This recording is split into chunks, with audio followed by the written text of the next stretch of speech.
Oke, baik semuanya. Di sini saya akan menjelaskan terkait dengan cara penggunaan software WinTensor. Yang pertama kita akan menganalisis microfault. Nah, kalau udah masuk ke softwarenya, bikin lembar baru. Oke, kemudian isikan dulu ke formatnya. Type-nya 1. Nah, di bagian kolom strike ini kita input manual. Di sini untuk data kita akan menganalisis data TS1 dulu ya. Kita lihat strike di baris pertama itu 95. Type 1 95, terus untuk dipnya itu 53. Terus untuk rec-nya 60. Terus untuk confidence level ini pakai yang S. Oke, kalau udah lanjut kita menambahkan dari rows atau baris. Nah, di TS1 ini kan ada 3 data, sehingga untuk insert row ini kalian isikan sesuai dengan jumlah data. Nah, di sini kan 3, maka saya tambahkan 3 baris. Terus lanjut untuk data yang kedua dan seterusnya itu tinggal di copy saja, paste. Nah, terus ini untuk rec diisi sesuai dengan data.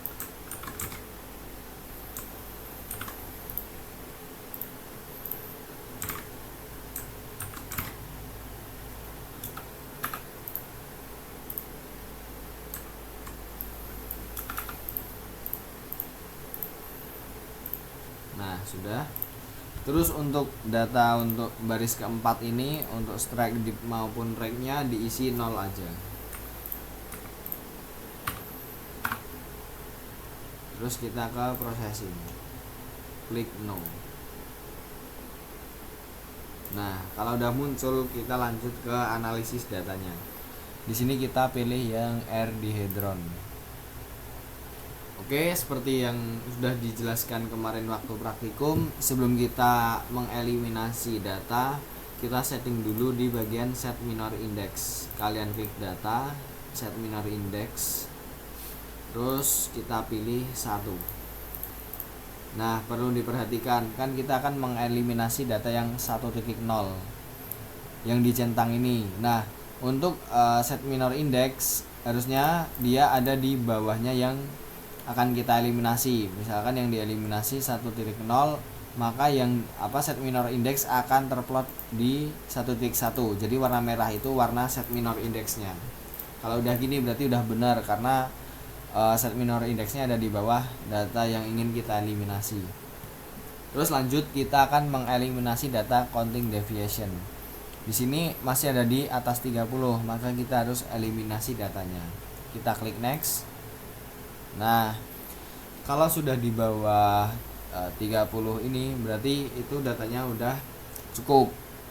Kalian di sini lihat untuk nilai C.V ini di sigma 1 dia warnanya kan udah biru-biru kehijauan, berarti itu udah aman. Lanjut kita eliminasi data yang kedua. Caranya berarti ini di uncheck, klik data, set minor index, terus digeser ke nomor 2, sehingga yang merah ini akan pindah ke 1.2. Baru kita checklist yang 1.1. Nah, gini. Nah, kebetulan ini datanya kan berarti sudah habis, maka dari itu ini data nggak perlu kita nextin lagi. Sehingga untuk data microfault untuk yang TS1 ini udah selesai dianalisis. Maka sekarang kita mau input data ke tabel. Aku hapus dulu. Oke. Di sini ada tertera TS1. Nah, TS1 ini kan ada 3 data. Hasilnya ada subset 1.0 sama 1.1, karena 1.2-nya kosong, dia nggak ada besarannya. Oleh karena itu berarti di TS strip 1 ini di subset 1 ini dimasukkan data yang 1.0 yang paling atas sendiri. Jadi kita tinggal lihat aja data yang udah kita analisis. Di sini berarti masukkan nilai n. N itu ambil dari sini, ini kan ada N per NT 2/2, berarti diambil yang depan, yang N diisikan 2. Terus sigma 1 lihat di sini ada 02/186. Ini pelang tren, notasi pelang tren, depan pelang belakangnya tren. 02/186.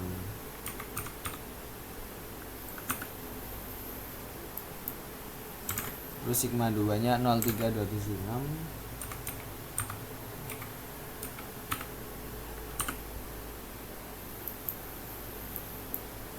Terus sigma 3 nya 86/66. Oke, udah. Terus masuk ke yang R.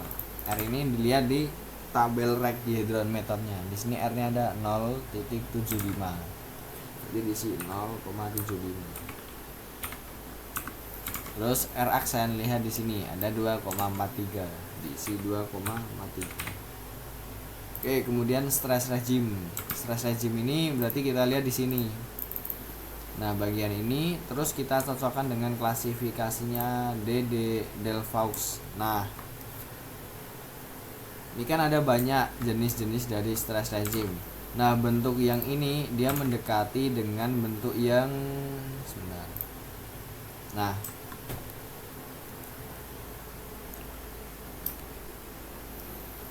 berarti dia kan yang kompresif besar, ada kompresif yang kecil. Untuk kompresif besar ini di sini ada. Terus kompresif kecil ini juga ada. Berarti dia lebih mirip sama yang ini kan. Nah, dia kan ada di antara pure kompresif ataupun radial kompresif. Dilihat dulu R-nya 0,75. R itu kan baris yang ini stress ratio. Dia 0,75. Terus dilihat di R aksen 2.43. R aksen itu ada di ini kan. Nah, stress index R aksen. Berarti dilihat yang bagian bawah. Di sini 2.43. Berarti dia ada di sebelah sekitaran sini kan. Nah, dia berarti lebih cenderung ke pure kompresif. Jadi nanti ngambil untuk klasifikasinya yang pure kompresif. Oke, gitu. Kalau udah berarti tinggal grafik ataupun gambar-gambar dan data yang perlu diinput kalian tinggal pindahkan ke Excel. Untuk stress symbol klik kanan, copy grafik to clipboard. Nah, ini dimasukkan. Terus Stereonet sama, diklik, klik kanan, copy grafik to clipboard.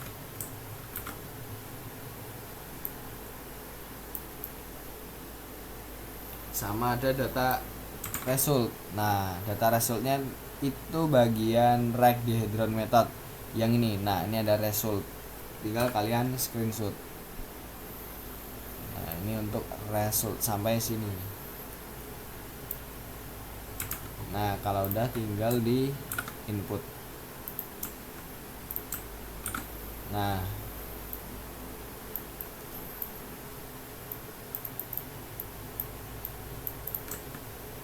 oke, kalau udah berarti tadi stress regime-nya dia condong ke pure kompresif. Jadi di sini di input pure kompresif. Oke, sudah, berarti ini subset 1 sudah selesai. Subset 1 itu kalau di WinTensor dia yang 1.0. Sekarang lanjut kita memasukkan TS1 yang subset 2. Subset 2 ini merupakan yang 1.1 ini. Jadi untuk lihat datanya yang 1.0 ini di uncheck dulu, baru 1.1 di checklist. Nah, seperti ini baru datanya kalian masukkan. Di sini ada N-nya itu yang ini, berarti dia 1. Terus sigma 1 81 150. Sigma 2 9/315. Sigma 3 nya 2/46.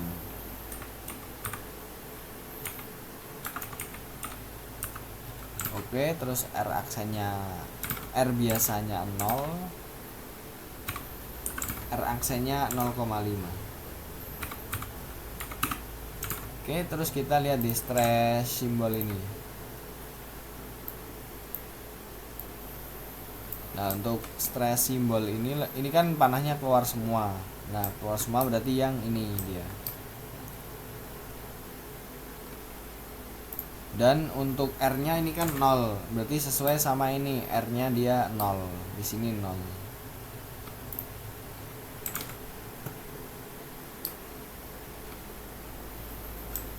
Nah, oke, kalau sudah berarti dia masukkan saja sesuai klasifikasi untuk stress regime. Ini di klik kanan, copy grafik, langsung di paste aja di selnya, terus ada stereo net, klik kanan, copy, paste, sama data result.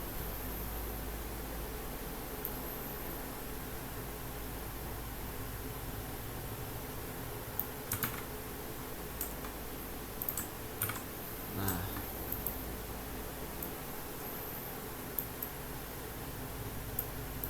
terus untuk stress regime berarti dia masuk ke radial ekstensif karena panahnya keluar semua.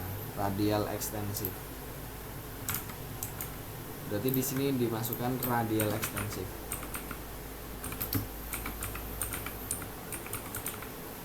Oke, kalau sudah berarti untuk data yang TS1 ini udah selesai ya, yang TS1 ini. Dan kalian tinggal melanjutkan yang TS2, TS3, TS5. Ini ada data ini lagi. Nanti outputnya berarti seperti ini. Ini kan cuma TS1, nanti TS2 punya sendiri setelah kalian analisis di WinTensornya dari step yang sama. Ada TS2, di sini ada TS3, ada TS5 juga. Nanti itu di input sesuai dengan jumlah subset yang ada karena tiap data itu subsetnya beda-beda nanti.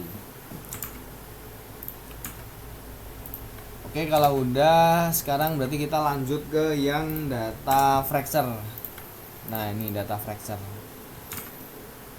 Ya, aku bikin lembar baru. Nah, untuk data fracture ini cuma beda di formatnya sama type. Format 44, type-nya ambil yang 4. Nah, terus di sini ada strike diff. Berarti untuk data fracture aku pakai data yang praktikum, ambil strike diff yang nomor 1. Ini 304 sama 42. 304 sama 42. Kemudian untuk fracture type-nya pilih yang M. Nah, ini confidence levelnya udah S, berarti udah benar. Sekarang untuk data SF ini ada sampai 70 ya, 70 data. Jadi di bawah sini itu ditambahkan 70 baris juga supaya nanti bisa untuk menginput data sisanya. Nah, kalau udah akan seperti ini. Terus tinggal dimasukkan sisa data yang ada. Untuk memasukkannya juga sama, tinggal di copy terus di paste.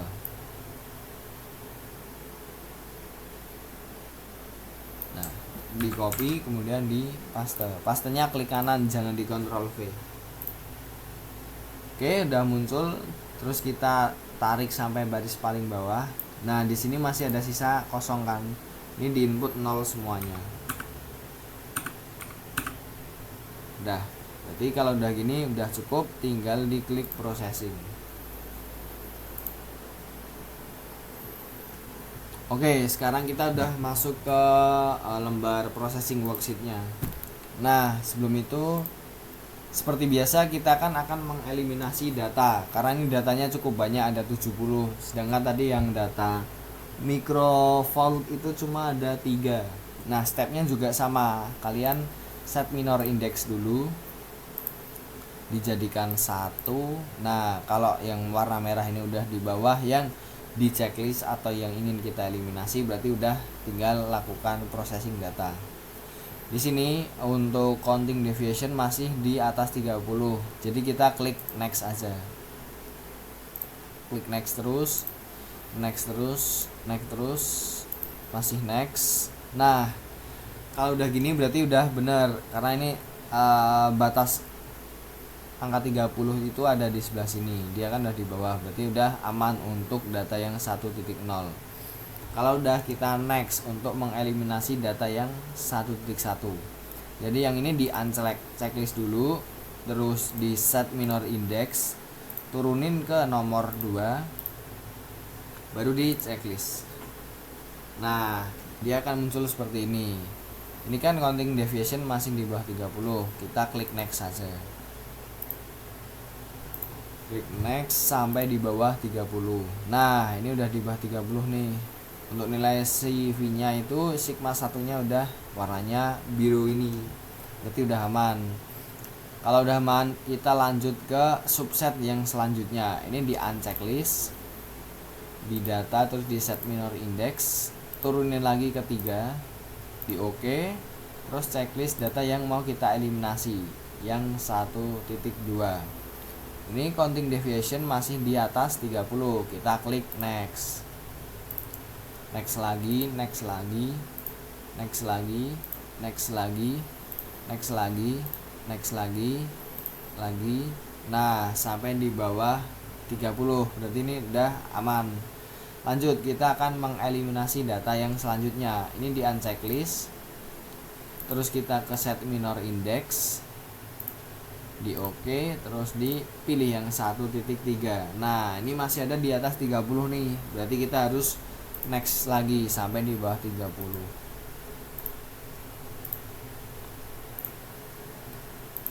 Next terus sampai di bawah 30. Nah, ini udah di bawah 30.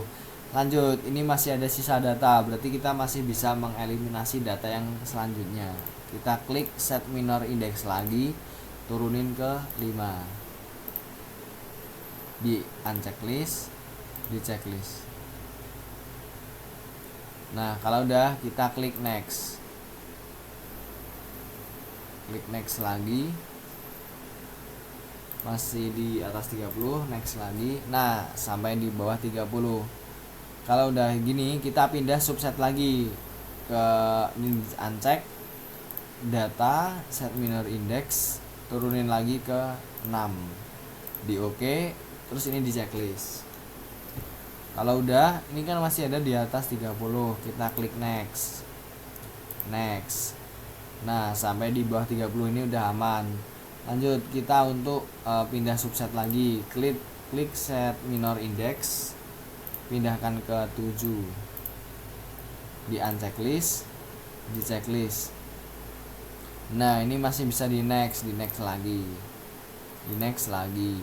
Nah, ini udah di bawah 30. Kita coba eliminasi data selanjutnya. Kita uncheck, di set minor index lagi, turunin ke nomor 8, di OK, terus di checklist. Nah, ini masih di atas 30, masih bisa kita eliminasi lagi. Nah, ini udah. Lanjut lagi, apakah 1.8 ini masih ada data yang bisa dieliminasi? Kita set minor index lagi ke 9, di uncheck, di checklist. Nah, ini kalau udah di bawah 30 ya udah nggak usah dilanjutkan untuk mengeliminasi data. Jadi di sini untuk yang fracture kan ada 70 data. Dan ini terdiri dari berarti 1 2 3 4 5 6 7 8 9. Ada 9 subset. Berarti tadi kan yang microfault itu kan subsetnya cuma sampai 2. Nah, untuk fracture ini ada 8. Jadi nanti subset ini, satu subset ini yang 1.1. Terus subset yang 2 ini berarti yang nih. Nah, ini yang 1.1 ini untuk subset 2. Lanjut, untuk subset 3 itu yang 1.2. Nah, 1.2 ini di checklist, nanti muncul stereonetnya beda sama yang sebelum-sebelumnya. Terus sampai di subset yang paling bawah nih, yang 1.8. Ini subset paling akhir. Jadi kenapa di sini ada banyak subset-subset? Nah, ini tuh menggambarkan terkait dengan dominasi data sama data yang lebih akurat. Semakin ke bawah maka subsetnya semakin besar kan, dari 1 sampai ke arah 8 ataupun 9. Nah, semakin ke bawah itu datanya, maka data semakin yang sampah. Jadi untuk misalkan kalian mau menganalisis pakai WinTensor, kalian fokus pada subset yang awal-awal karena ini data yang dominan. Oke, mungkin untuk tutor dari WinTensor cukup sekian. Untuk pengisian subset ini juga sama, untuk stress symbol, stereonet, data result, nilai n, semua sigma, r dan r aksen itu sama kayak step yang microvault. Oke, mungkin cukup sekian dan terima kasih.